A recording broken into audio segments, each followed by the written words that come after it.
और देश विदेश की खबरों के लिए देखते रहें यूके न्यूज़ 24। मोहाली के उद्योग एवं वाणिज्य मंत्री संजीव अरोड़ा ने लिबास हॉस्पिटल मोहाली में एडवांस रेडिएशन टेक्नोलॉजी सेंटर का उद्घाटन किया। सेंटर में आधुनिक रेडिएशन टेक्नोलॉजी उपलब्ध है, जिसका उद्देश्य होलिस्टिक और मल्टी डिसिप्लिनरी अप्रोच के साथ सटीक, प्रभावी और पेशेंट सेंटरिंग कैंसर उपचार प्रदान करना है। इस अवसर पर पंजाब के उद्योग एवं वाणिज्य मंत्री संजीव अरोड़ा और लिबासा हॉस्पिटल के डॉक्टरों ने क्या कहा, सुनते हैं यूके न्यूज़ 24 और यूके न्यूज़ 24 टीवी पर। और देश और दुनिया भर की खबरों के लिए देखते रहे यूके न्यूज़ 24tv.com। इन्वेस्टिगेशन है noble take its own course, but मेरी सिर्फ यही कहना है जिस तरह के साडी पार्टी ने भी उन्होंने डिनाउंस किया, if it is for political reasons it is very sad. Sir Kejriwal साहब ਤੇ ਭਗਵੰਤ ਮਾਨ ਜੀ ਨੇ ਆਪਣਾ ਟਵੀਟ ਵੀ ਦਿੱਤਾ। हाँ मैं यही कह रहा, मैं तो किया साडे पार्टी का स्टैंड तुसीं देख ही लिया। ये जगह लाइट रखे एक्शन होया है बस बस बस देखो मैं जिन्नी देर तक फैक्ट ना होन मैं कोई कमेंट नहीं करना चाहता, पर मैं ये जरूर कहना चाहूँगा भी if it is for political reason it is very sad. ये मैनू देखो मैं एको गल कहना है कि जिन्नी हैल्थ फैसिलिटीज़ वधन गईयां उन्ना चंगा सारिਆਂ ਲਈ चंगा है। मैनू पता कॉरपोरेट है इत्थे ਤੁਹਾਡੇ ਕੋਲ इंश्योरेंस होवे ठीक है, नहीं तो गरीब बंदा इलाज कराना बड़ा मुश्किल हो जाता है।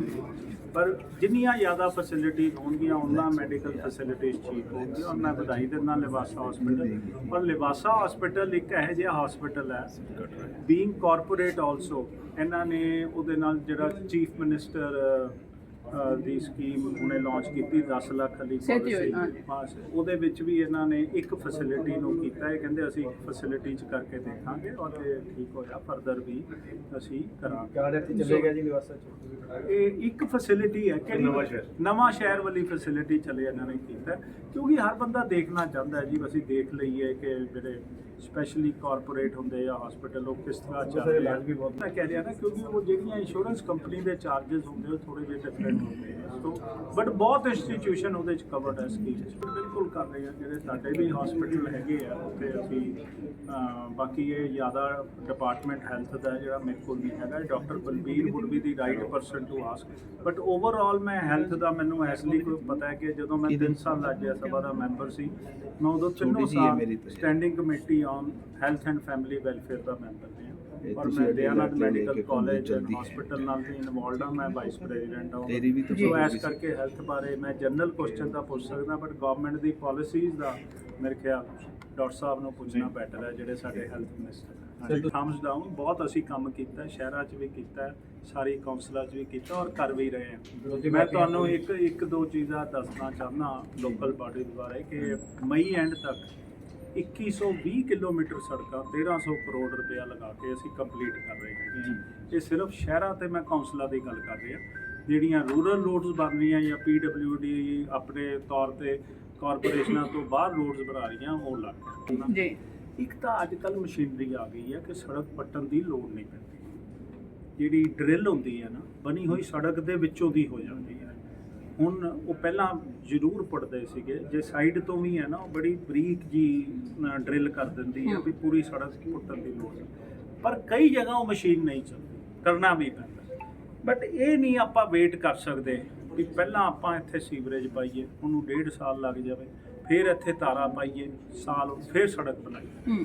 ਸੋ ਲੋਕਾਂ ਦੀ ਨੀਡ ਹੈ ਕਿ ਅੱਜ ਸੜਕ ਬਣਨੀ ਚਾਹੀਦੀ, ਅਸੀਂ ਬਣਾ ਦਿੱਤੀ, ਬਟ ਅਸੀਂ ਇਹ ਪੂਰੀ ਕੋਸ਼ਿਸ਼ ਕਰ ਰਹੇ ਹਾਂ ਕਿ ਨਵੀਂ ਟੈਕਨੋਲੋਜੀ ਨਾਲ ਉੱਥੇ ਡਰਿਲ ਕੀਤਾ ਜਾਵੇ ਔਰ ਜੇ ਕੋਈ ਉੱਥੇ ਪੈਣਾ ਸੀਵਰੇਜ ਉਹਦੇ ਨਾਲ ਪਵੇ ਔਰ ਸੜਕ ਨਾ ਪੁੱਟਣੀ ਪਵੇ। ਪਰ ਅਰੋੜਾ ਸਾਹਿਬ ਨਾਲ ਇਹ ਕਿ ਬਣੀ ਬਣਾਈ ਸੜਕ ਖਰਾਬ ਹੋ ਜਾਂਦੀ ਹੈ, ਉਸ ਤੋਂ ਬਾਅਦ ਉਹ ਬਣੀ ਨਾ ਬਣੀ ਬਰਾਬਰ ਹੋ ਜਾਂਦੀ ਹੈ ਜਦੋਂ ਪੱਟੀ ਜਾਂਦੀ ਹੈ। ਨਹੀਂ, ਜਿਹੜਾ ਹੁਣ ਅਸੀਂ ਕੰਟਰੈਕਟ ਦੇ ਰਹੇ ਹਾਂ ਕਈਆਂ ਨੂੰ ਠੇਕਾ ਦਿੱਤਾ, ਨਾਲ ਅਸੀਂ ਉਹਦੇ 'ਚ ਉਹਨਾਂ ਕੋਲੋਂ ਵਾਰੰਟੀ ਲੈ ਰਹੇ ਹੈਗੇ ਆ ਜਾਂ ਉਹਨਾਂ ਨੂੰ ਉਹਨਾਂ ਦੀ ਕੁਝ payment over the course of 3 to 5 years ਦੇਵਾਂਗੇ ਡਿਪੈਂਡਿੰਗ ਅਪੋਨ ਕਿੱਦਾਂ ਦਾ ਟੈਂਡਰ ਹੈ, ਤਾਂ ਕਿ ਉਹ ਮੇਨਟੇਨਡ ਰਹੇ ਔਰ ਕੁਆਲਿਟੀ ਅੱਗੇ ਨਾਲੋਂ बहुत बेटर बन रही है। और अभी बड़े स्ट्रिक्ट एक्शन ले रहे हैं। मैं ये भी किया अपने अफसरां नूं जे कोई सड़क माड़ी बनती है किते भी कोई फॉल्ट होंदा उन्होंने ब्लैक लिस्ट भी कर दो कॉन्ट्रैक्टर नूं और उसका टेंडर भी कैंसल कर दो जिहड़े एग्जिस्टिंग जिन्ने भी है जे एक भी माड़ा लगदा। सो असी स्ट्रिक्टनेस बहुत। मैं डायरेक्टर हूँ रेडिएशन ऑन्कोलॉजी डिपार्टमेंट में लिबासा हॉस्पिटल मोहाली में।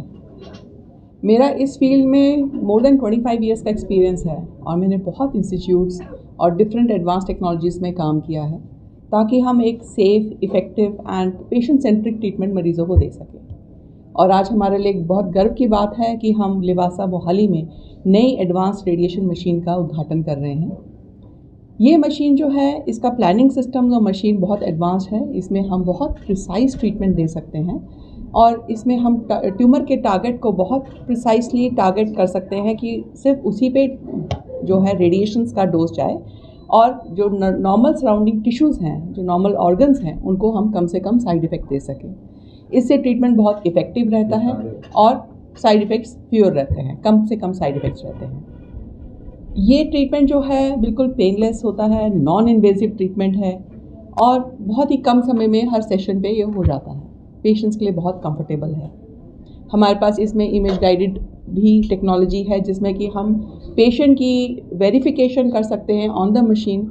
हम मिलीमीटर प्रिसाइज ट्रीटमेंट उसमें दे सकते हैं जिसको हम IGRT, इमेज गाइडेड रेडियोथेरेपी बोलते हैं। और एक टेक्निक होती है जिसको हम VMAT कहते हैं, वॉल्यूमेट्रिक आर्क थेरेपी, जिसमें कि बड़ा फास्टर ट्रीटमेंट होता है और जो ऑर्गन्स हैं उनको हम, जो नॉर्मल ऑर्गन्स हैं उनको बहुत प्रिसाइसली और हम सेव कर सकते हैं और ट्यूमर को हम इफ़ेक्टिव रेडिएशन की डोज दे सकते हैं। तो आज मेरे ख्याल से ये उद्घाटन, आई थिंक सो, आपके जो सवाल हैं आप पूछ सकते हैं। और मैं एक और चीज़ कहना चाहूँगी, हम चाहते हैं कि ये चीज़ एसेसिबल हो सब लोगों के लिए। हम एक जो है चाहते हैं कि सारा जो हमारे पास नॉन इंश्योरेंस वाले, हम कैशलेस पेशेंट्स भी बहुत ट्रीट करते हैं ताकि ज़्यादा से ज़्यादा मरीज़ों को इस सुविधा का फ़ायदा उठा सकें। कि सर आप मानिए कि डिफरेंट कैंसर्स के क्योर रेट्स अलग हैं।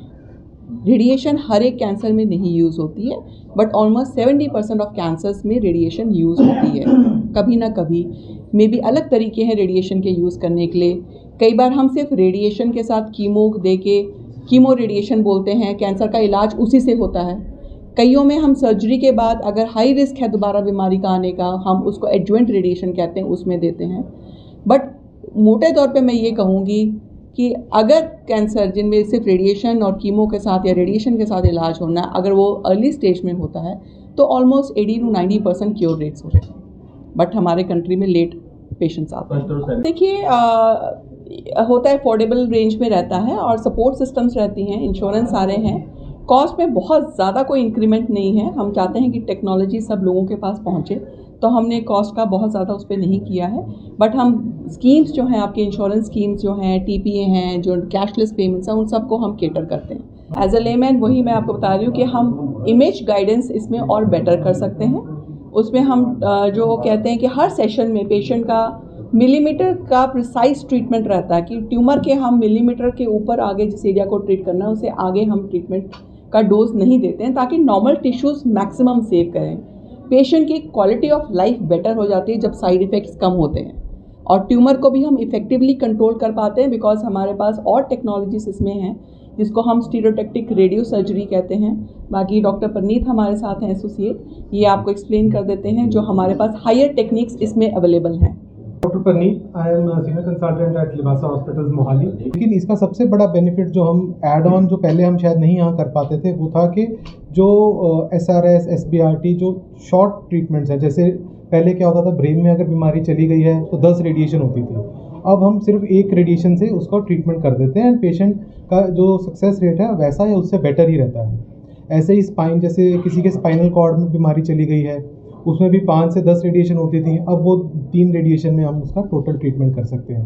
तो एम यही रहता है कि क्योंकि मैंने पहले भी जैसे बताया कि बीमारी को जितनी मर्जी हायर डोज दे सकते हैं, पर जो हमारा चैलेंज होता है वो आसपास के टिश्यूज़ को बचाना होता है, क्योंकि अगर आसपास के टिश्यूज़ को ज़्यादा डोज जाएगी, साइड इफ़ेक्ट ज़्यादा होंगे, पेशेंट की रिकवरी लेट होगी। तो ये जो नई टेक्निक्स हैं, जो SBRT, SRS और जो नई मशीनें हैं, ये बेसिकली ये क्या करती हैं कि वो जो टिश्यू आसपास का नॉर्मल टिश्यू है उसकी डोज बहुत ही मिनिमलाइज कर देते हैं। तो उससे क्या फ़ायदा होता है कि पेशेंट की रिकवरी टाइम्स अर्ली होते हैं और पेशेंट को बैक टू द सोसाइटी वापस जा सकता है। एक और एडिड एडवांटेज इसका ये रहता है कि कई बार क्या होता है कि बीमारी आपने एक बार ट्रीट कर दी, फिर वो वापस आ गई। जब बीमारी वापस आती है तो वो थोड़ी रेजिस्टेंट बीमारी होती है एज़ कम्पेयर टू फर्स्ट जब इंस्टेंस होता है, यूजुअली ऐसा देखा गया। तो ये जब हायर डोज रेडिएशंस देते हैं तो ये जो उनकी जो रेजिस्टेंस है उसको भी किसी लेवल पे ओवरकम कर देती है, तो उसको रिजल्ट्स एंड परफॉर्मेंस उसकी फार बेटर हो जाती है as compared to normal tissues जो हम